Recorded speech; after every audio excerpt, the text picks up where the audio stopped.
Hello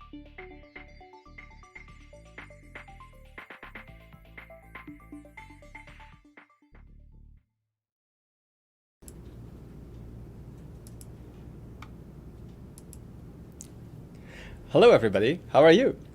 Happy Friday and welcome to Ask Math Anything. It's nice to be able to see everybody, and if you have been here before, well, welcome back. If you haven't been here before, what we do is we have a session for about an hour where people can ask all kinds of questions that they want. And I'll decide if I can try to find some that I can answer. I usually try to make this so that it's understandable to people who are learning algebra or geometry. And so if you ask a question, and if I think it looks like something that I could explain in a way that people can understand, I'll take it. If you ask me a crazy question, I might just tell you it's a crazy question. Or I might show you a way to do it where you don't really need to know that much in order to do it. All right, let's try. I see that somebody said it's too soft. Is that true? Let me check. No, that one seems okay. I'm just checking my mic level over here. What's going on over here? That mic level looks fairly reasonable. Can't hear anything. Let's crank this up. So I just cranked up the mic level a little bit. I hope that this isn't too much now. So let's just do a double check. Is the mic level okay, everyone? Okay. So let's go ahead. We're going to do it this way. Right. All right. So let's go ahead. What kind of questions do we have today? Okay. Oh, so I see that we have a bunch of different questions here.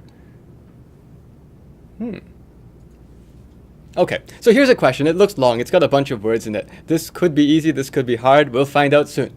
So this is by Yaduraj Chowdhury, and it says part 1. That means there are more parts to this question. Let's see. It says that Odell and Kershaw run for 30 minutes on a circular track. Oh, you want a circle? I see. So I'll draw a circle for you. Do my best.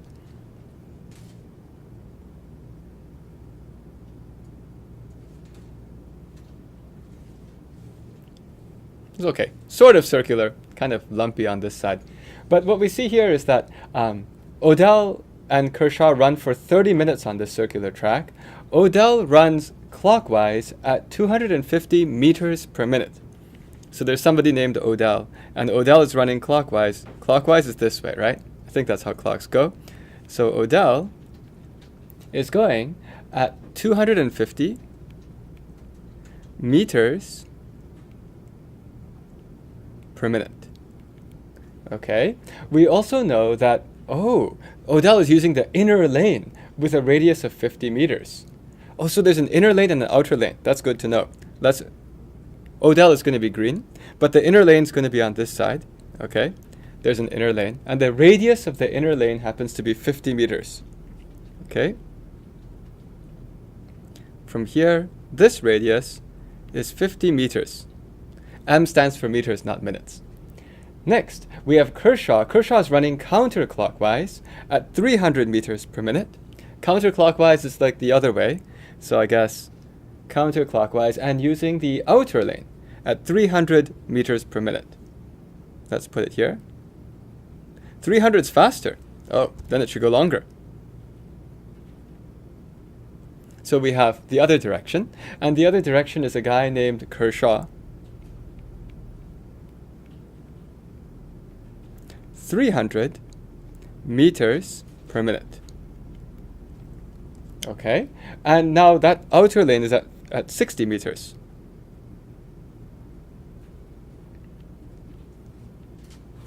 Okay, now the question is, they start on the same radial line. That's important. That's just what I did here. So the two of them start at the same radial line, okay? And the question is, how many times after the start do they pass each other? Oh, I see. Important detail. They run for 30 minutes. And the question is, how many times do they pass? Okay, that's a natural question. Let's see. So, some people said these people run really fast. Is that true? I actually don't really know how long it's supposed to take for you to run these things. I mean, what's a 100-meter dash? Who's the fastest person at running 100 meters? Is that this Usain Bolt? Actually, I don't know who's fast anymore, but I know that there was some time where Usain Bolt was the fastest 100-meter dasher, and somehow his speed was something like under 10 seconds. Is that right? So is it true that that somebody could run 100 meters in less than 10 seconds? And if that's the case, then this is okay. You're not quite as fast as Usain Bolt. So yeah, Usain Bolt was 9.58 seconds, says Skylar Schreer. So if that's the case, it's like Usain Bolt is like 10 meters per second. And so if I wanted to know, wait a second, this is ridiculous. Wait. I'm trying to think about this. So I'm trying to think. So if Usain Bolt is 100 meters in 10 seconds, then Usain Bolt is 10 meters per second. So in that case, these people are really fast because there's like 60 seconds in a minute. Oh my goodness. So these people are going pretty fast. 200 meters per minute is pretty serious. I'm starting to think, yeah. So people are pointing out that the speeds that these people are running at are pretty. Oh no! I just can't do arithmetic. It's all okay. Right. Okay. So this one to me actually seemed reasonable because Usain Bolt would be 10 meters per second. So it's 600 meters per minute. So this person is like, a fraction of Usain Bolt. So maybe it's believable. Let's keep going. So these are actually reasonable numbers. But now the question is, how many times do they pass? What's the easiest way to do this? So if I look at this, I will say, oh boy, if they were at least not on different tracks, it would be really easy. Oh, there's a bunch of different ways you can do this. But what I'm going to do is I think I'll go and figure out how long it's going to take for each of them to go one round. No, I don't want to do that. Here's what I want to do. Let's go and figure out what would happen if they were both on the inner track. Right? So the easiest way to think of this is, look, they're on two different tracks, so it's confusing. But it would be a lot easier if we could just pretend that they were both running on the 50-meter track. And if they were both running on the 50-meter circle, then I could just do something simple. And the simple thing would be I could basically add up their speeds and see how many times they finish a circumference. So now let's put them both on the inner circle. If you want to put them both on the inner circle, Kershaw's not going to go at 300 meters per minute anymore. Let's adjust that speed. If you end up having Kershaw run on the inner circle, can anyone tell me what you would do? So I'm drawing the double arrow. I'm saying pretend that we've just moved Kershaw to the inner track, and we're just let's let Kershaw run slower so that the speed at which Kershaw goes around the circle is the same. What would you do with the 300? LCM. Would you take a least common multiple? I'm not sure. So, there's a question. Do they start on the diameter of the circle? It seems they start here. But I'm just saying, if Kershaw went at 300 meters per second at the outer track, what's that equivalent to on the inner track? What do you do? Ratios. That's right. Use ratios, perhaps. You do use ratios, perhaps. So, on the inner track is what's the speed like? It used to be 300 meters per minute, but we have to do something with ratios. What do you do with the 50 and the 60? Do you multiply by 60 divided by 50 like this? Maybe that's reasonable. How many people like this? Very rational choice. Pun intended, I see. Is this good? Should I take 300 times 60 over 50? What do you think?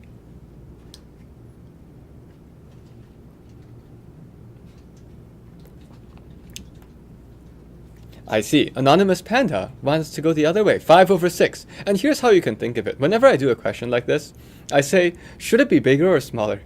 If you're going to move from the outer track to the inner track, you won't go as fast. You see that arrow is not as long. So it's actually the other way around. It's 60 over 50. It's 50 over 60. Now, if you wanted to do this with just looking at units, you could also do that. You want to divide the units properly. Actually, no. Units wouldn't be that useful here. Because if you tried to see what would make the units work out, that wouldn't work because 60 over 50 or 50 over 60, the units actually cancel out. So the useful thing here is just to think, are you going from bigger speed to smaller speed? And we are. So that's what we'll multiply over here. And, oh wow, that's nice. That looks like 250 meters per minute. Oh, that's very convenient. So we've just found out that if we move them both to the inner track, then they're both moving at 250 meters per minute. And the reason why I put that is because, well, in that case, if I add the two 250s together, then I have a total of 500 meters per minute. So now I can think of, if I want to know how many times do they cross each other, I just need to know if you were moving at 500 meters per minute and you moved for 30 minutes, how many times would you finish an entire circumference? Does that make sense? Because every time at 500 meters per minute, every time at that particular combined speed, if you finish a circumference, then they will have met each other. So this is what we do with relative velocity. Somehow they're both moving on opposite directions. And what that does is it makes them help finish the circles faster. Okay? So the answer ends up being, what we need to do is we need to find out how many 50-meter radius circumferences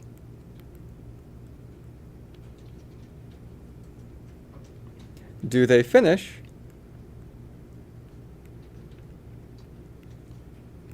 in 30 minutes at 500 meters per minute. That ran into my head, but does this make sense? So that's all I need to know. I need to know this. So how do you do this? What's the fastest way to do this? I guess I could pull out a calculator, but that's not going to be the fastest way. You know why? Because my calculator is all the way over there, and I'm too lazy to go get the calculator. So I'm going to go and try to figure this out without a calculator. If I want to know how many of those I finish, let's first of all figure out how many meters I go. Ah, yes, you have a calculator. But how do I know that you're right? Let me go and use my own math. I'll think. Okay? So if I go for 30 minutes at 500 meters per minute, we can put those together. 30 minutes, 500 meters per minute. I've got a certain number of meters now. Oh, wow, what's that? Oh, let me not even multiply yet. I'll just go and say it's 30 times 500 meters. That's how much I've traveled, right? That's like my total distance I've traveled. Now I'm going to take that and I'm going to divide it by how many of these 50-meter radius circumferences. Circumference is 2 pi r. Let's delete this m because the units will be the same. 2 pi times the radius. Now do you see why I didn't want to multiply this? Because there's a 50, so cancel the 50, okay? Now the 50 is gone. It's hard to cancel this 50. Do not try this at home. This is not correct. You cannot just do that. Wrong. It's not 0. But let's do this. It's a 10. Okay?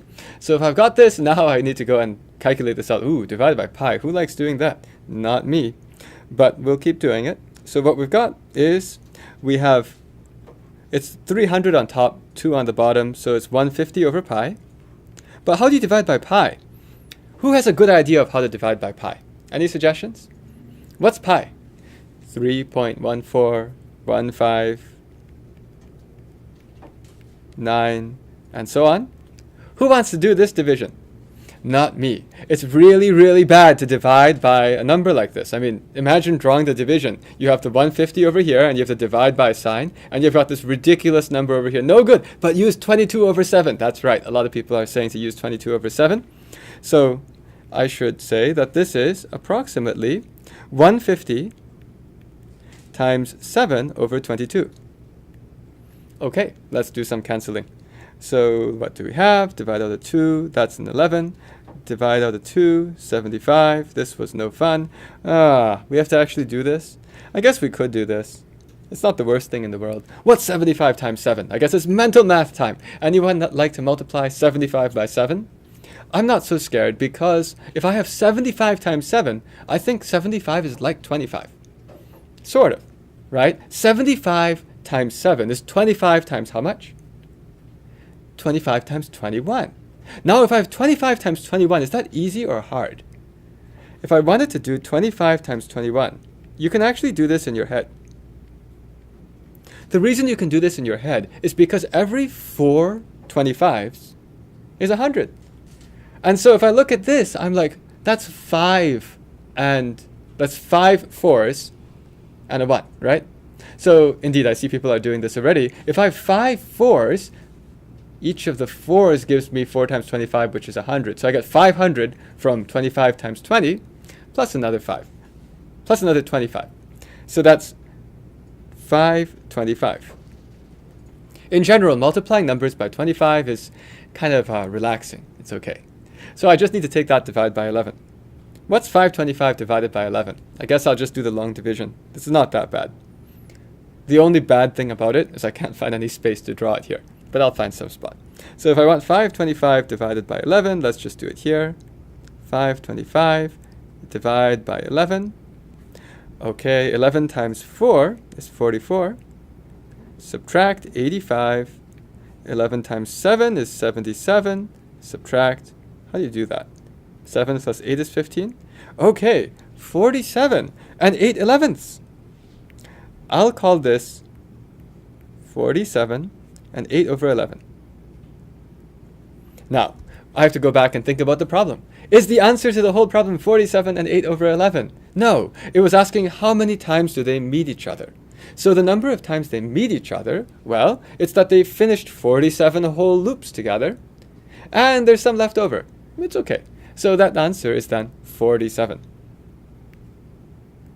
And I'm happy that it was 47 and 8 over 11. If it was 47 and 10 over 11, I'll be a little bit scared that maybe I did something wrong in the approximating, right, from here to here.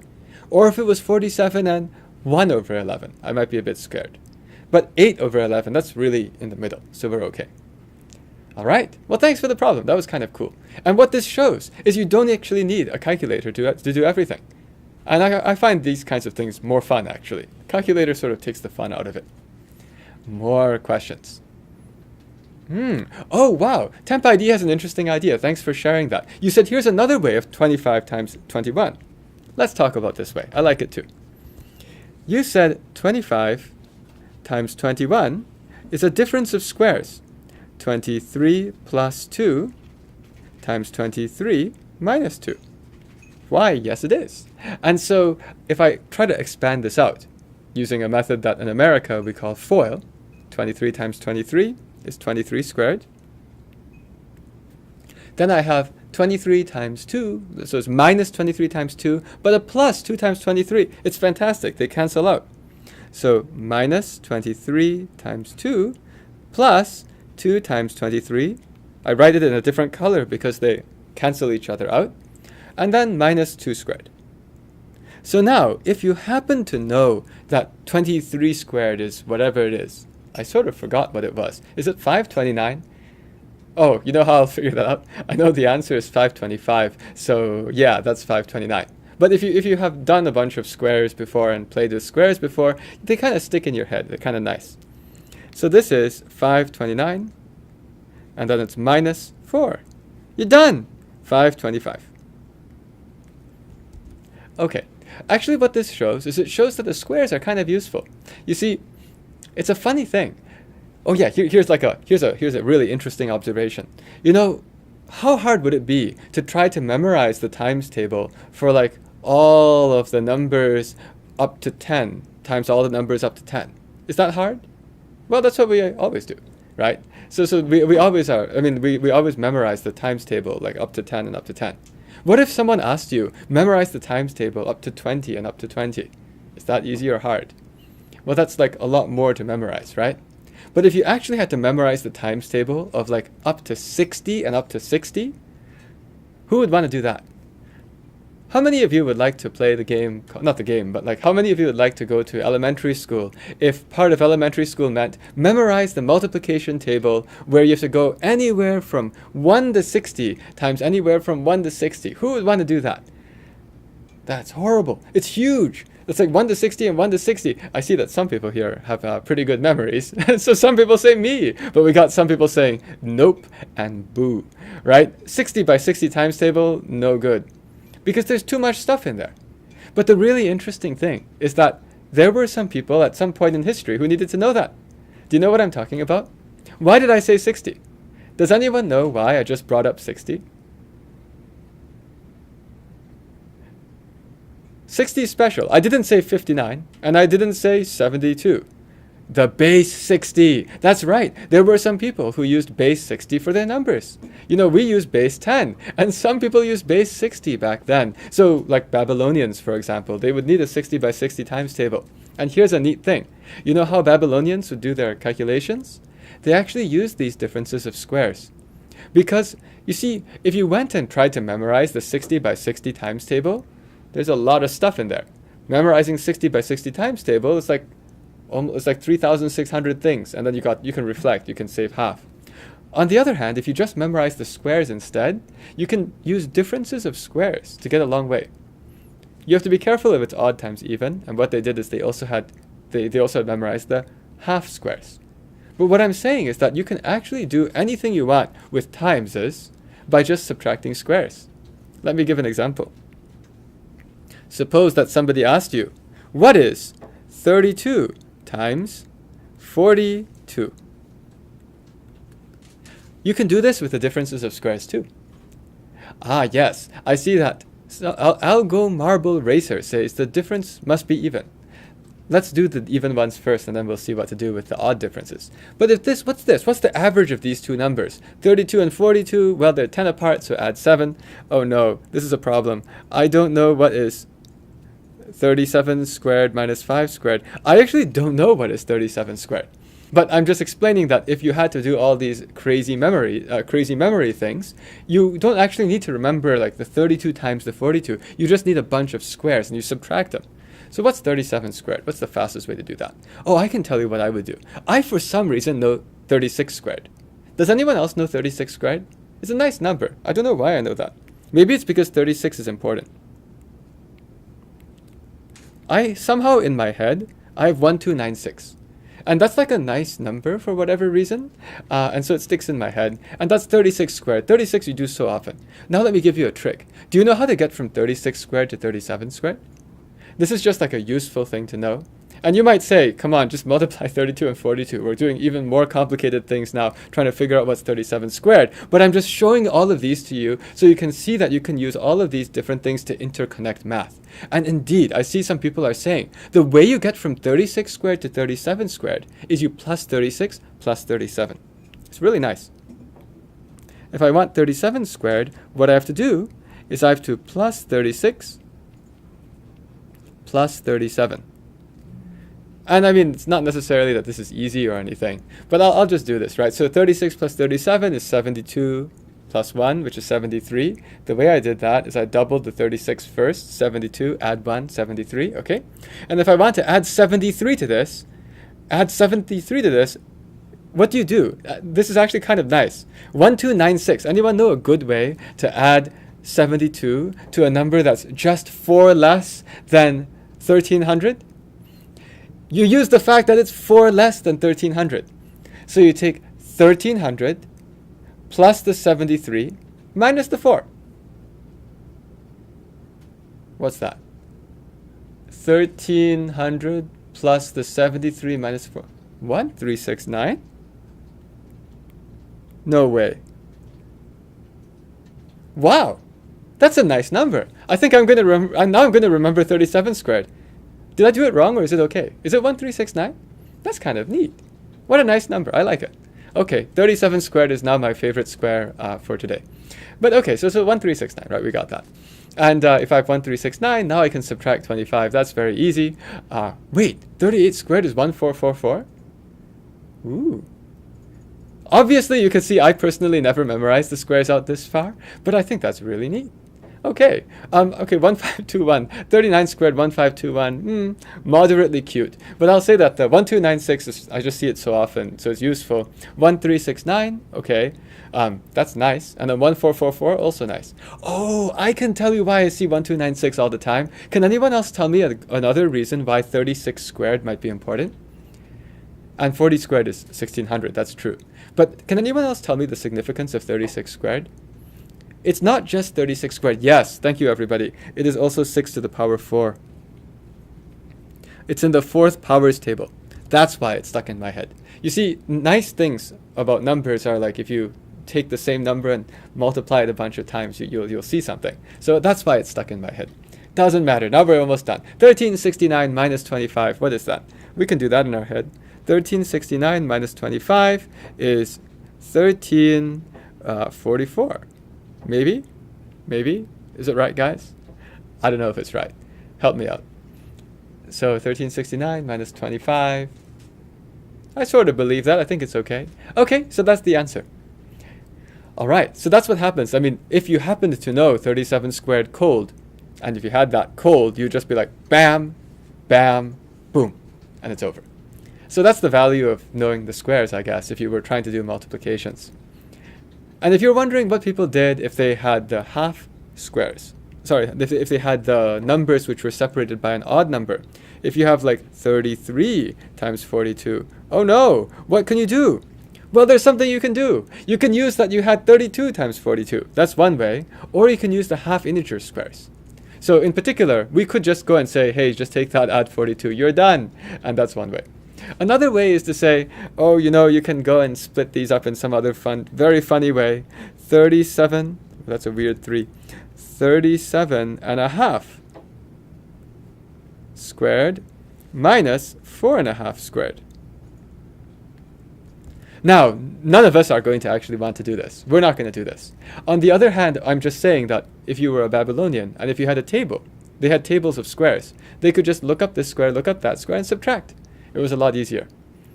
Okay, so that was our fun discussion of some arithmetic, some people running around a circle. It almost looked like this became ask arithmetic anything, or ask mental anything, or ask anything mental, or something like that. But let's go and talk about other problems now. Okay, what have we got today? I do see that curious person said that you can also do 3 times 11 times 42. It's true. I always think of these mental math problems as things where you can be creative, and that's what I liked about them. Okay, more questions. So we just did a lot of things about arithmetic, about rates.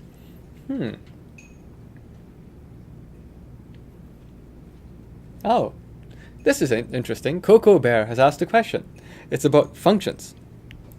So Coco Bear has said, if f of x equals x plus 1. Okay, let's suppose this is true. And let's suppose that g of f of x is equal to x. Then the question is, what is g?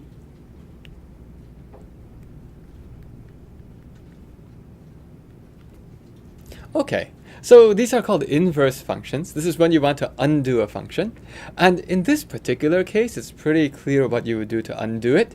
The only hard part is to understand how to read this.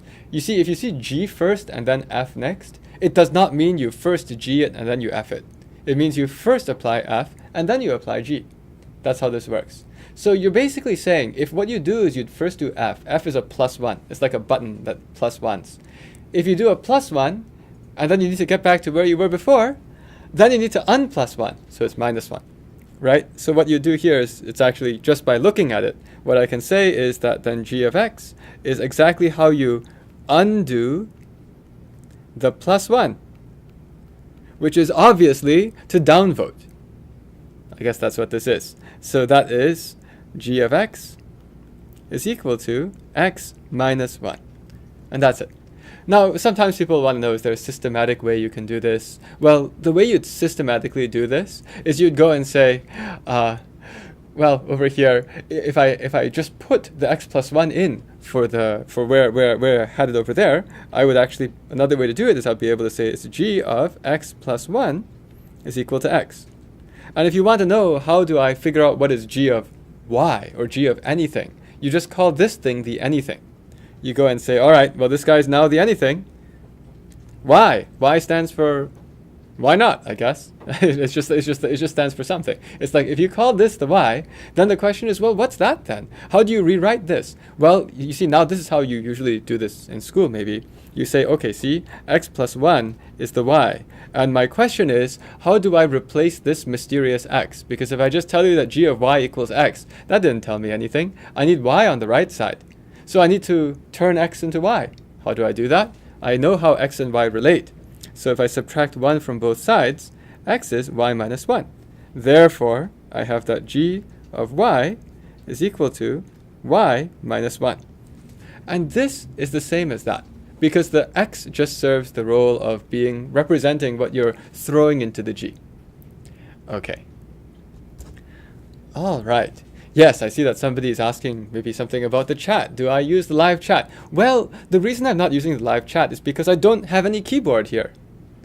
Actually, that's a lie. I do. I have a keyboard here. Except that I'm not actually typing on the keyboard, apart from pressing Control S every so often. Okay, more questions. Oh, Algo Marble Racer has asked us a puzzle.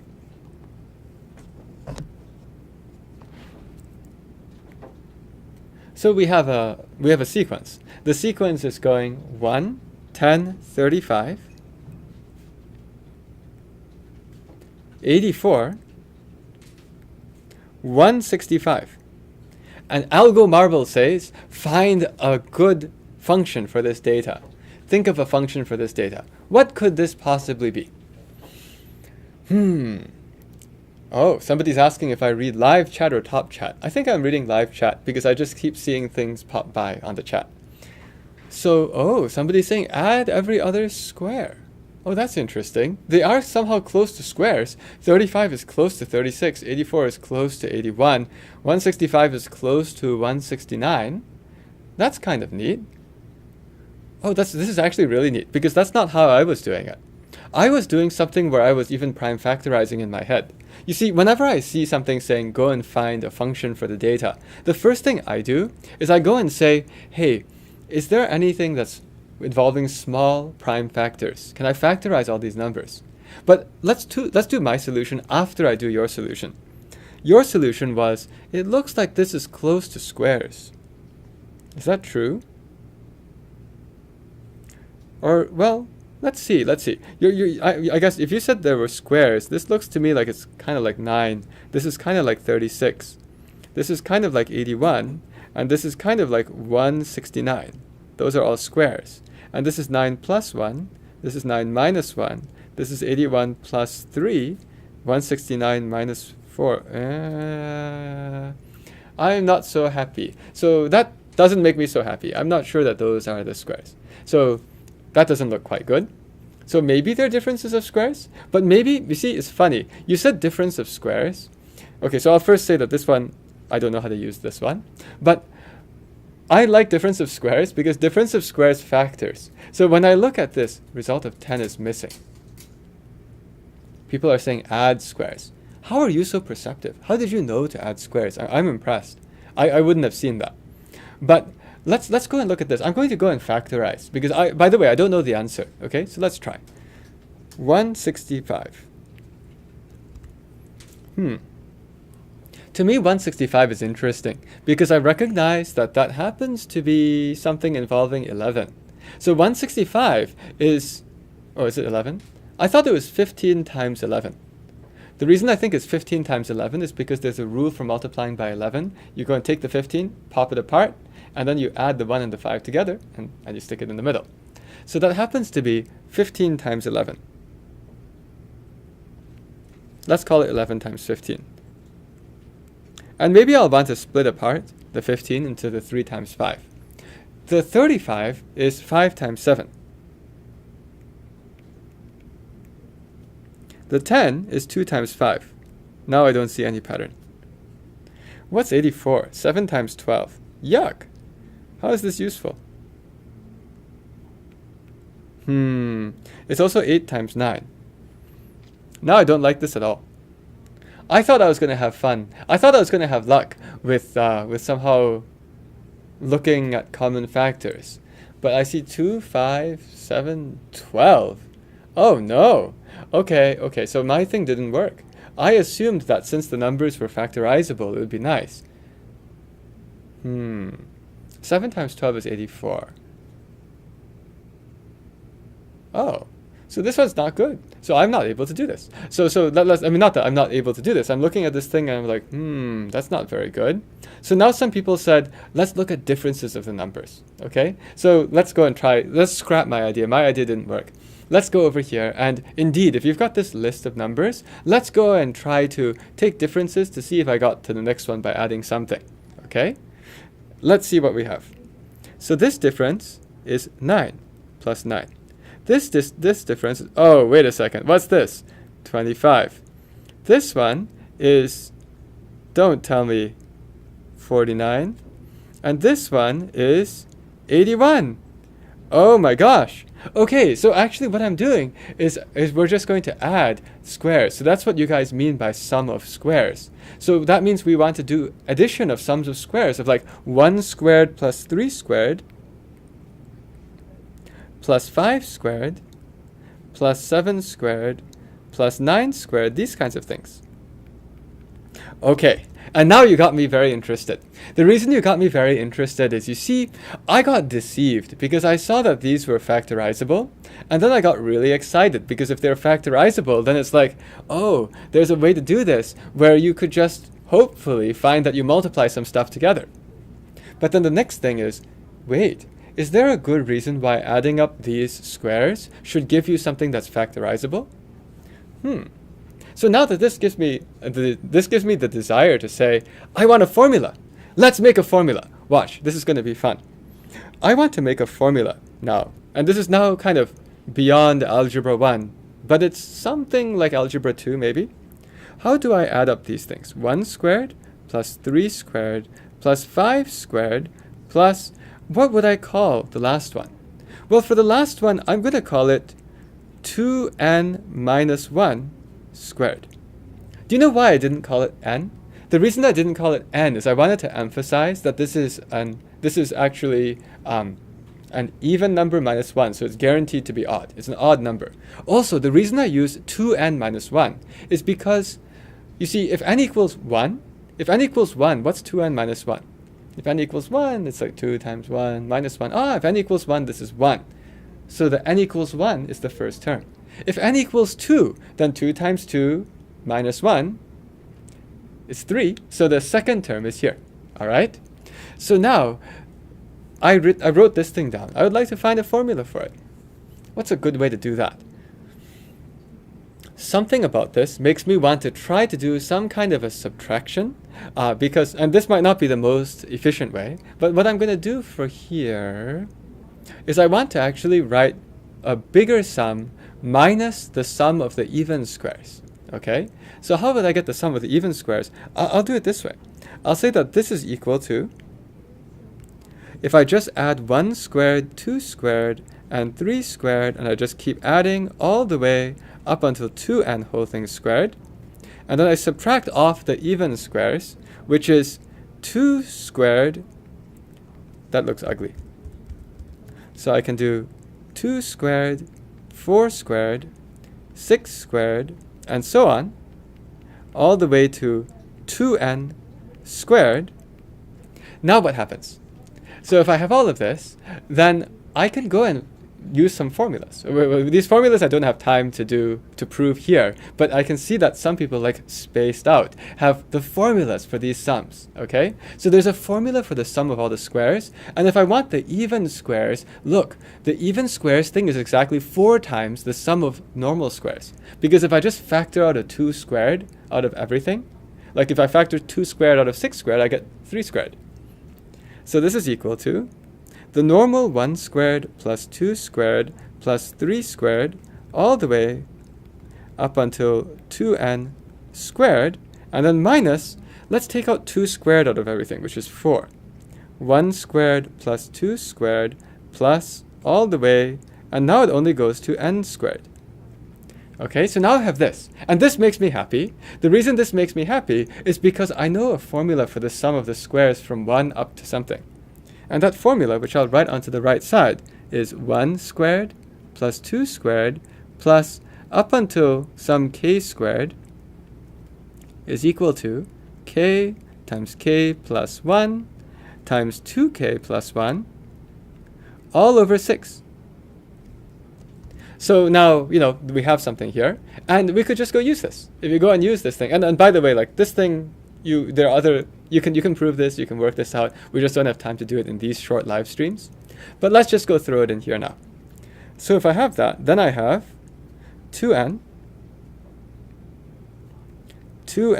plus 1, and 2 times 2n plus 1, which is 4n plus 1, all over 6 minus the other thing, which is 4 times n plus 1, 2n plus 1, all over 6. Now you see some things are going to factor. So when I put all of this stuff together, I see some common factors. I see there's an n, and there's also an n here. Is there anything else that's in common? Oh, there's a 2n plus 1 that's also in common. That's nice. So let's go and factor out something with n's and something with 2n plus 1. Okay? So what I get is, oh, here's another thing I want to do. I don't really like the 6. I'm going to cancel out some 6. I'm going to take out this 2, and the 6 will become a 3. I'll drop this 2 a 2, and the 6 will become a 3. Now it's over 3. So now I have something all over 3. And if I want to factorize, I have an n, and I have a 2n plus 1. But now, what else is here?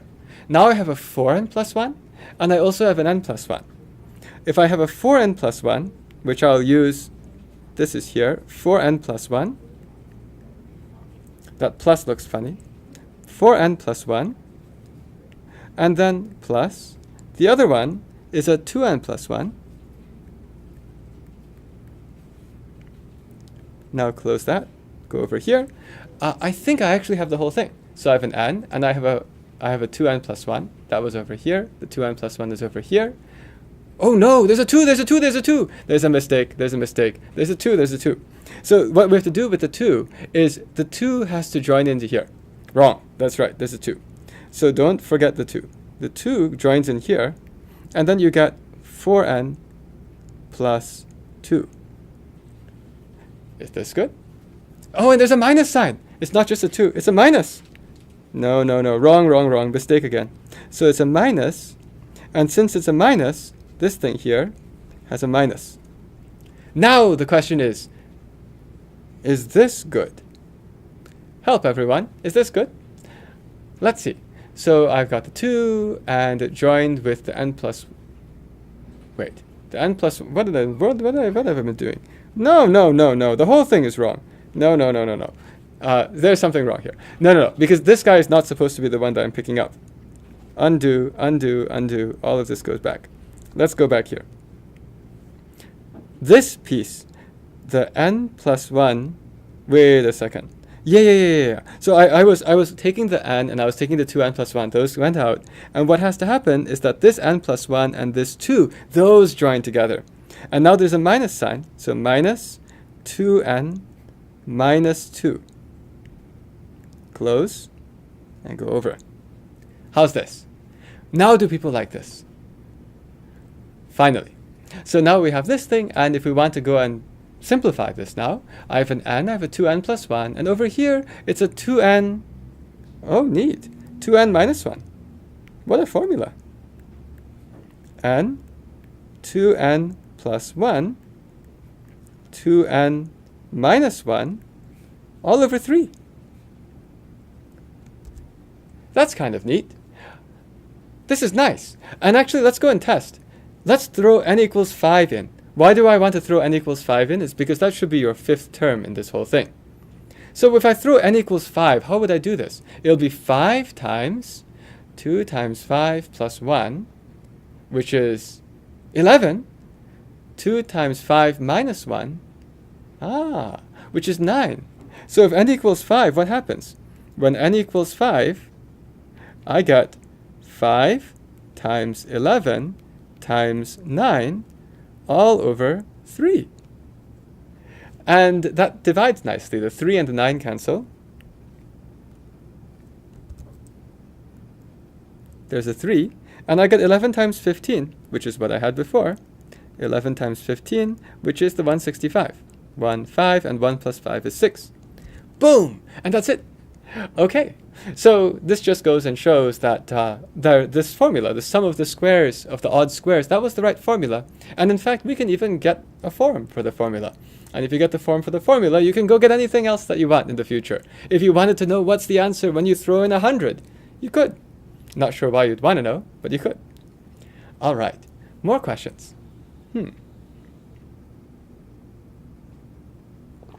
Oh no.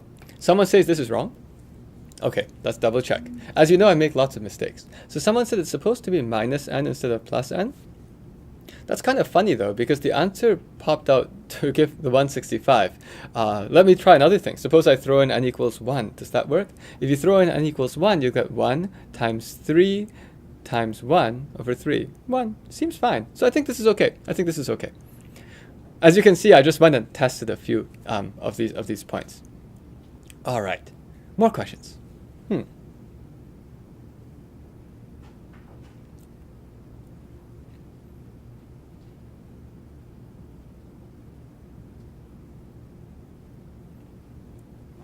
Simulator 99 asked me a question saying where on the graph of 5x minus 27 equals 15 is the x coordinate equal the y coordinate.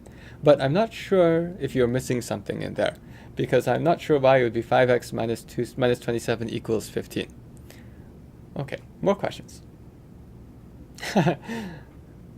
Talking about Novid, Skylar Shre said, last time I saw the Novid website, it has changed dramatically. Well, actually, we have things changing dramatically all the time with the Novid website. And if you go today, there has been a new change that has happened, even just today, in that there's a famous university named Georgia Tech, which has actually just put a privacy analysis of our source code. So we are very happy to say that the Novid app is changing every day. Okay, more questions.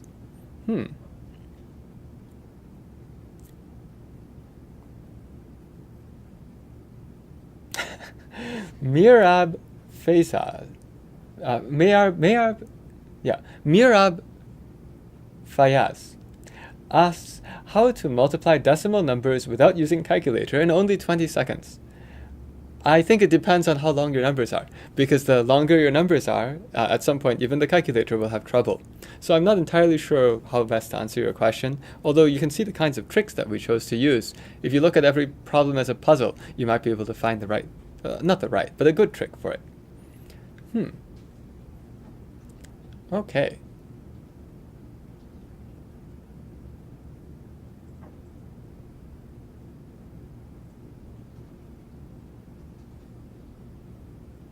Oh, this is interesting. Luke Wang, you have a question that I don't know the answer for. And I'm not sure if we'll be able to get the answer in 8 minutes, but let's see how far we can get. Luke Wang asks, which is more likely? Rolling 1 6 with 6 dice, rolling 2 6s with 12 dice, or rolling 3 6s with 18 dice? That's kind of neat. I just am curious, so let's figure it out.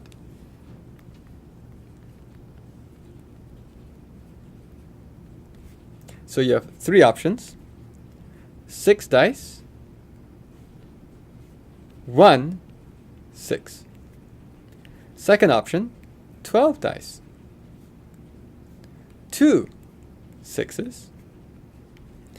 Third option, 18 dice, 3 6s.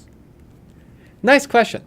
So let's go ahead and start just doing it, right? The way I would do this is I would say, how can you get 1 6? The way you get 1 6, right? Let's just try to do this. How would you get 1 6? If you want to get 1 6, you've got 6 different dice that could be the 6, right? So you've got 6 shots, and each of them you have a 1/6 chance. So over here, what I would say is that your chance is that you have 6 chances to do this. 6 choose 1. That's the number of ways that you can choose which of those 6 dice has happened to come up in the way that you want, times 1/6. But then all of the other ones have to come up the way you don't want. 5/6 to the 5th.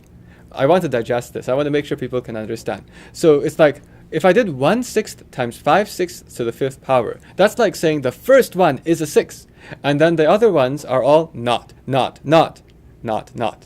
And the yes is 1/6, not is 5/6. But the reason I have a 6 choose 1 in front is I don't know which of them is going to be the most likely. Sorry, not most likely. I don't know which of them is going to end up being that one that is the 6. Okay? So if I have this, that's one formula. 6 times this. The next one is going to be 6 choose 2, because there are 2 ways to decide, not 6 choose 2, 12 choose 2. 12 choose 2 times, because now I have 12 positions, and I have 1/6 squared times 5/6 to the power 10. Does this make sense? It's like I've got these two are both the 6, and the other ones are just not 6s. Okay? Now over here I have 18 dice. So over here, I will say I have 18 dice, 18 positions almost to choose from. 3 of them are supposed to end up being the 6. And then times 1/6 cubed, they will all have to be the 1/6. They'll all have to be the 6 times 5/6 to the power, what's that? 15. But now which of these is the biggest?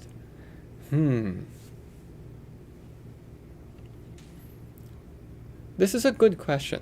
I will say my instinct is that it should be the first one. And the reason is because the more dice you roll, kind of the more spread out these chances are. So my gut is that the top one's going to be your answer. If I wanted to give you a more explicit reason why, I'm not sure I can actually give you a more explicit reason why as I look at this. Because the actual arithmetic is going to matter. Oh, people are saying at least 1/6? Oh, somebody wants to adjust the question. So I thought the question was like getting exactly 1/6. If it's getting exactly 1/6 or exactly 2 6s or exactly 3 6s, the answer is probably going to be the first one. That's my gut. But then you have to go and count. Now, if you wanted to know what's the chance of the at least, if you want to change all of them from exactly into at least, yeah, then you know, people are saying this word of complementary counting. Complementary counting would actually do the job. If I wanted to do complementary counting, I would be like, well, at least, I'll just count the opposite, because there's like not so many things to add up. The formulas will look the same, very similar, but you just add up less stuff. But if you wanted to just go and know, what's the answer for this one, which was the exact, the answer, I'm guessing, is that one. I'm not entirely sure, but this one might actually need a calculator to be able to do this one more precisely. My instinct is just telling me that as you're getting more possibilities, it's like, if you compare it this way, if you roll 6 dice and you want to get exactly 1/6, and you compare it to rolling 6 million dice and get exactly 1 million 6s, somehow it seems like you should you should have like some chance of having 1 million 6s, some chance of having 1,000,001 6s, and so on. So it should spread out. But the best way to know is to actually punch these into, I guess, a calculator at the end. Okay, more questions. We have about 3 minutes left.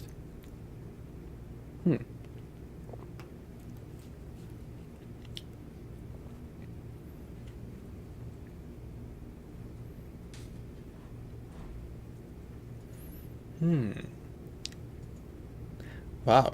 So I'm looking at all of these things. We have lots and lots of questions. We haven't had a chance to hit all of them today.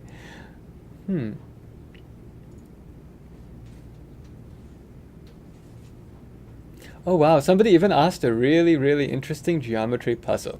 I will say come back next week. That looks like something I want to dig into. Looks like a really interesting geometry puzzle. And I hope that my moderation team can help me pull that question out for next week too. Oh, the Math Aces is asking us for something ridiculous. A very, very crazy computation that needs Wolfram Alpha to help. Somebody calculates 20 to the power 2020. And they then write down the number, and then they write down the sum of the digits.